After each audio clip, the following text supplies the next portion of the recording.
At the beginning of the story, we are introduced to a woman named Dora. She was once a school teacher but is now retired. To make ends meet, she sits outside a train station and writes letters for people who are illiterate. In exchange, she earns a decent amount of money. Dora has always lived alone. She has no emotional attachment to anyone anymore.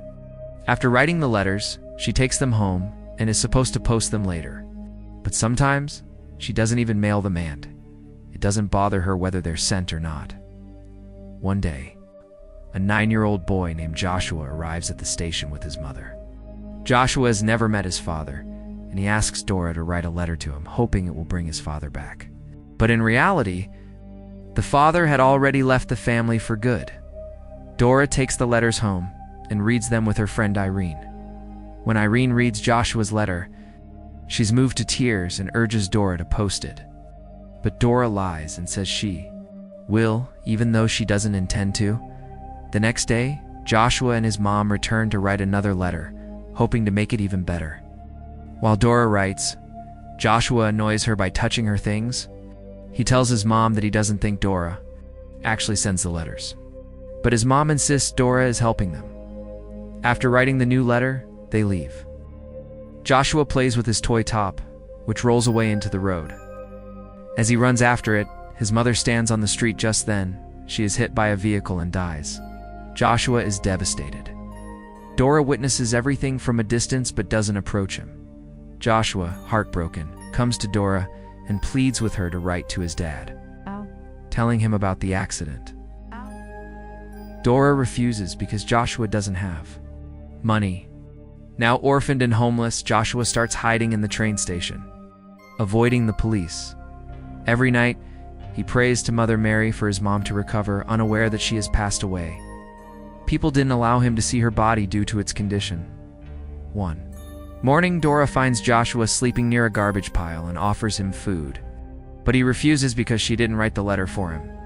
Another boy at the station, also hiding from the police, steals from a shop and is chased and killed by police. This shocks Dora. Worried for Joshua's safety, she approaches him and says, "Come with me." Joshua insists his mom will come get him. Dora tells him that won't happen, but if he needs a place to stay, he should follow her. She fears he might end up like the boy who was shot. Joshua follows her to her house, where he sees she lives alone. Irene also visits and is happy to see Joshua. That night, Joshua sees a pile of letters, including his own complete with a photo of his dad. He realizes Dora never sent it. Dora says she'll send them soon. Joshua says, "If you won't, I will." The next day, Dora takes Joshua to a man and sells him in exchange for money. She uses the money to buy herself a new TV. When Irene visits and doesn't find Joshua, Dora tells her she sold him to a family who adopted him. Irene says, "Do you know what people like that do? They take children's organs and kill them." Dora is disturbed. She can't sleep all night. The next morning, she returns and rescues Joshua from that house. Then she gives him a bus ticket and tells him to go find his dad. She has his dad's address from the letter his mother dictated. When Joshua heads toward the bus, Dora gets anxious and boards the bus too. She decides to help him find his father. On the journey, Joshua talks a lot, but Dora doesn't respond. She's not used to talking to people. Eventually, she opens up. Joshua, being a curious 9-year-old, asks her strange questions she can't answer. After a long journey, the next morning, the bus stops near Joshua's father's town. Dora gives the conductor the address and tells him to drop the boy there. She gets off the bus and buys a return ticket. Confident Joshua will be reunited with his father, but when she turns around, she sees Joshua standing there. He got off the bus. Dora asks, "Why did you get off? What do you want?" Joshua doesn't answer. Then Dora realizes she left the bag with money on the bus. She runs after it, but it's already gone. She now has no money, having spent her last on the return ticket. Just then, a truck driver shows up and gives them food. He promises to take them to their destination. They sit in the truck and travel for hours. They stop at a small shop. Dora, hungry and with no money, steals food. The shopkeeper gets suspicious, but before he searches her, The truck driver who knows the shopkeeper steps in and saves her. Back in the truck, Dora gives the food to Joshua and lies that she bought it. Joshua replies, "No, you stole it." The truck driver joins them, and they all eat together. The truck driver is kind, and Dora starts to like him. She decides to propose to him something she's never done before. The next morning, she offers him beer, holds his hand, and gets close.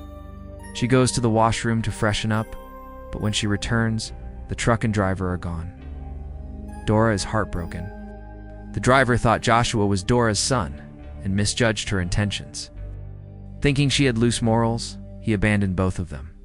Dora cries. Joshua comes and asks, "Why are you crying?" She doesn't answer.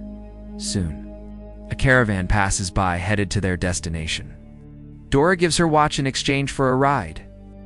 They both sit in the back of the truck. On the way, they stop near a hill. Joshua says he doesn't think his mother was buried properly. He now knows she's dead.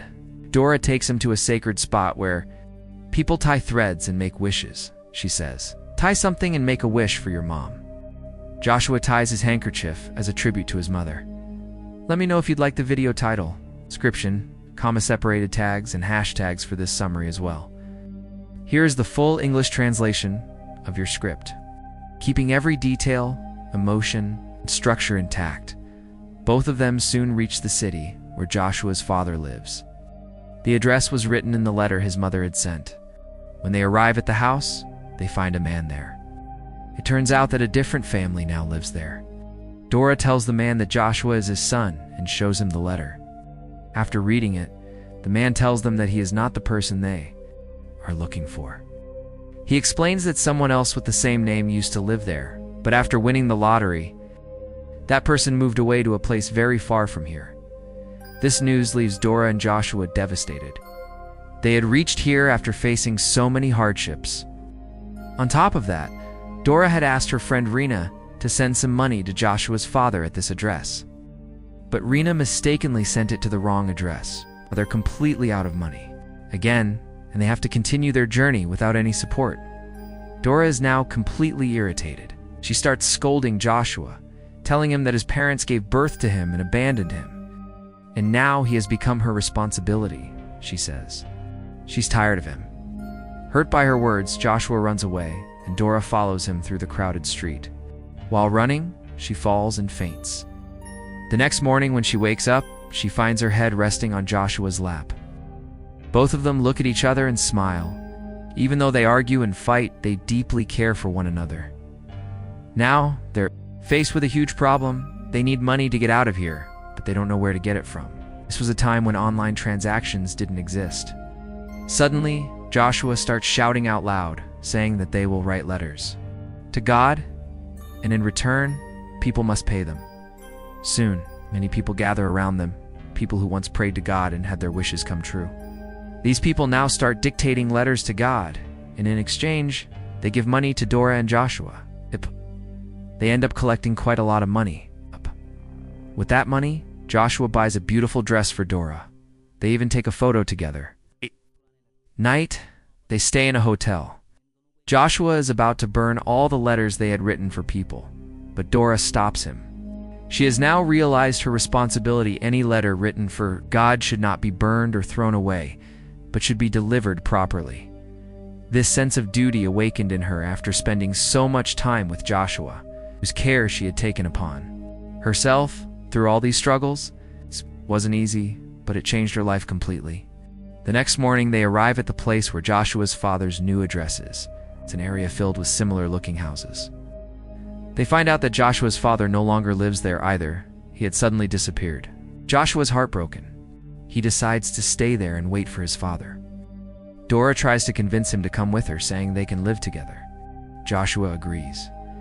They go to the bus stop, where they're told the last bus has already left, and the next one will leave tomorrow. While waiting, a young boy who works nearby approaches them and says, "The person you're looking for is my father." He takes them to his home. Joshua then realizes this boy is his stepbrother. At the house, Joshua even finds a photo of his father, confirming that this was indeed his home. Later, The stepbrother tells Dora that many years ago, their mother died. About 9 years ago, their father started living with a woman named Anna. When she got pregnant, she left and moved to Rio de Janeiro and never returned. The boy believes Anna was Joshua's mother. Their father loved her deeply and had gone searching for her but never returned. However, 6 months ago, they received a letter from him that they had never read. Dora is asked to read the letter aloud because the two brothers are illiterate. She reads the letter, in which Joshua's father wrote that he was now working in a mine in Rio and would return soon. He said he wanted to live with all 3 of his children and mentioned Joshua's name in the letter. This moves the brothers, and they agree to let Joshua stay with them. Later, Joshua quietly asks Dora, "I know my name wasn't really in that letter. Why did you say it was?" Dora doesn't reply. The next morning, before sunrise, Dora wears the dress Joshua had gifted her. She leaves the letter that Joshua's mother had written for his father, the one she never posted, on the table, and silently walks away from the house. A little while later, Joshua wakes up and realizes Dora is gone. He runs toward the bus stop, but by the time he gets there, the bus has already left. He runs after it desperately, but it's too late. Inside the bus, Dora is in tears. She looks at a small camera photo of herself with Joshua. Joshua also has the same photo with him. Dora writes a letter to Joshua from the bus, telling him, *, never lose hope that your father will return. One day he surely will.